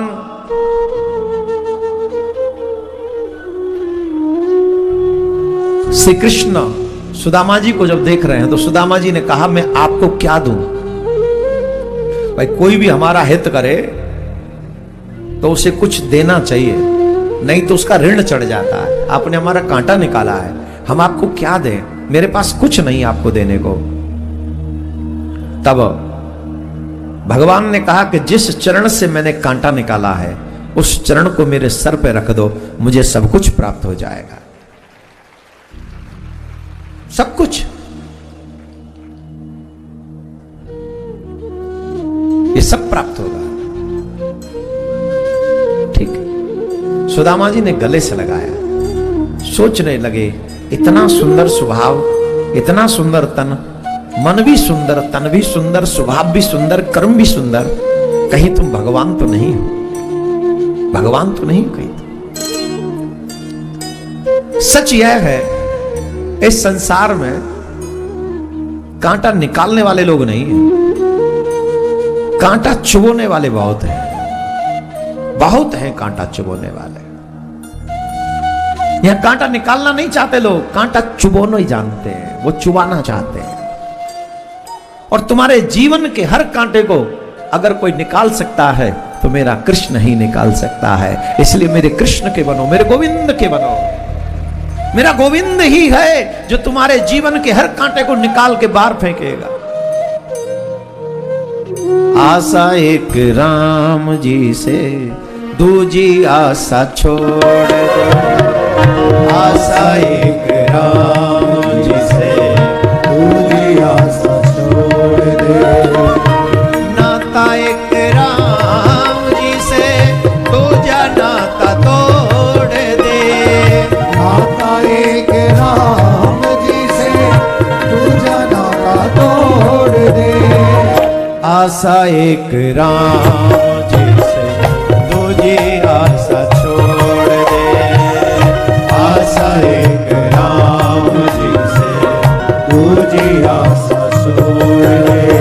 सुख दुख हानि लाभ सब मिल सही है। सुख दुख हानि लाभ सब मिल सही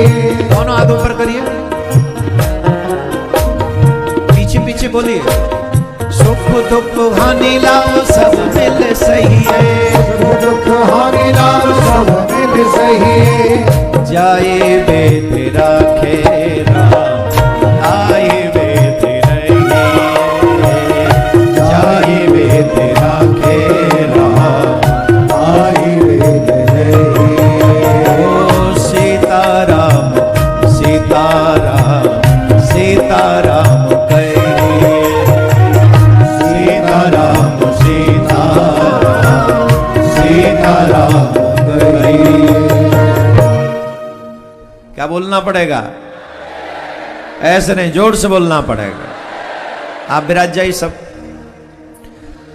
तो आशा एक राम जी से दूजी आशा छोड़ दे, नाता एक राम जी से दूजा नाता तोड़ दे, और कुछ नहीं करना है।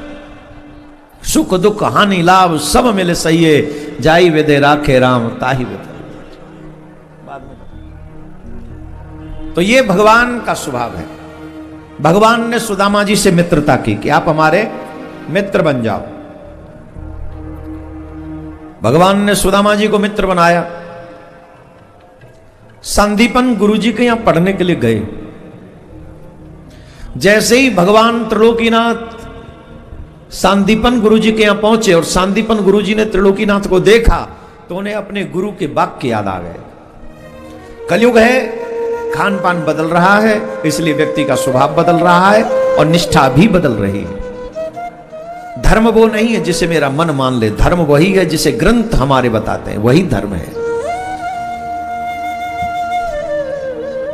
अच्छे समय में तो कोई भी आपके साथ खड़ा हो जाता है, लेकिन कठिन समय में जब साथ खड़े हो जाओ तब मानो कि तुम अपने हो, तब तुम मानो अपने सगे हो। ये उस समय की बात है जब सांदीपन स्वयं अपने गुरुदेव के यहां पढ़ते थे। गुरुकुलम में अनेक अनेक लोग थे, बच्चे थे।